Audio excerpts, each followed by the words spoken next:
ఏమైంది విక్కీ? స్కూల్కి వెళ్తావా రేపు? వెళ్ళావా? మరి ఎందుకు కలిగిను? ఏమైంది చెప్పు.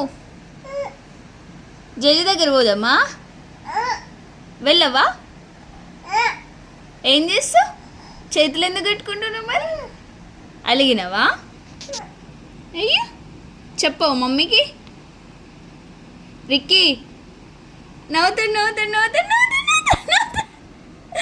నవ్వుతాడు నవ్వుతాడు నవ్వుతాడు నవ్వుతాడు నవ్వుతాడు నవ్వుతాడు. ఏమైంది? అలిగినావా? బాగుంది నీ ప్యాంట్. అయ్యో అయ్యో అయ్యో ఏమి ఏమి ఇటు చూడు, ఇటు చూడు. స్కూల్కి వెళ్తావా రేపు? ఏంటి?